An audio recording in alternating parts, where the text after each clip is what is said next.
Well, we're in good shape because we really only have 2 slots left. Based on where we think we would be with numbers, and it's hard to predict the portal and all those different things. But really just a couple spots left, maybe 3. So we're in good shape with what we have. We obviously have to keep those guys. I mean, you can lose any at any time. We still have young men coming in on official visits and leaving, and we have several more scheduled over the next few weeks. So I like where we're at. I like our class. We're going to hold 2, maybe 3 for transfers. It's really the first time we've ever just come right out and said we were going to do that. Just the way the game's being played now. So it's a little unusual. We hope to get some sort of a ruling or some direction from the NCAA or the Football Oversight Committee. I don't even know who's in charge anymore on how we're going to handle next year's super seniors. Whether they're going to count against us or not, numbers-wise, makes a huge difference. So hopefully we'll get a little direction over the next couple months, and that'll help us prior to signing day. Along those lines of the portal, you've been a big advocate of being able to replace players that leave, and that's moving that direction now. What are your thoughts on the number of 7 that's being out there? You know, it's a number that somebody put out there, and I'm not sure. Well, I do understand what they're trying to accomplish. But years ago, we started to change rules for the safety of our players. And if we don't get the numbers back to where they're supposed to be based on teams that could potentially have transfers, and you're practicing with fewer players, you're back to not protecting the safety of the players. It's not serving its purpose. So if we have young men that are medically unable to play, guys that go to the NFL, players that choose to transfer to another school, we should be able to replace them 1 for 1. And then most of the schools in the country will be able to keep their numbers up, and you don't see a huge drop-off.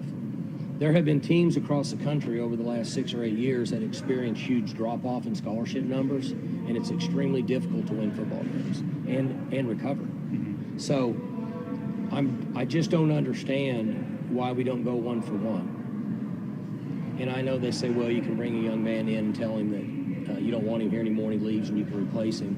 It's really kind of bad business, right? I mean, I don't know how well that would help your recruiting in the future. And that we have what we call social media, so it's not hard to get information out there.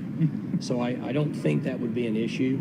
It just needs to be, if you have 5 or 6 guys that say, I want to go to the NFL or I want to go play somewhere else, we've all agreed that that's okay. We should be able to replace those 5 or 6 guys. And then I don't see any issues. Are the coaches excited to get back out recruiting? Yeah, I think so. It haven't really been out in a long, long time. So we're not in a contact period. Can't have communication with them, but we're in a time where they can get out, watch games. Best way to evaluate talent is to watch them live. So I know they're excited about that side. Coach, with having guys like Tay and Jalen seeing success, does that kind of set a culture in the future when it comes to the transfer portal for you guys? You know, we've been fortunate. We've had a number of guys. I think prior to last year, we already had 4 guys that had transferred in here that made NFL teams. So we had a good product to sell from that standpoint, and this will even help us more. In most cases, what most players are looking for in that transfer portal is, can I come in and play? Because they're usually leaving because they're not playing.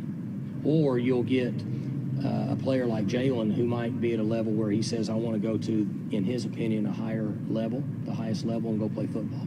And that's what you're looking at the portal. And we've been very fortunate that we've had quality players transfer in here.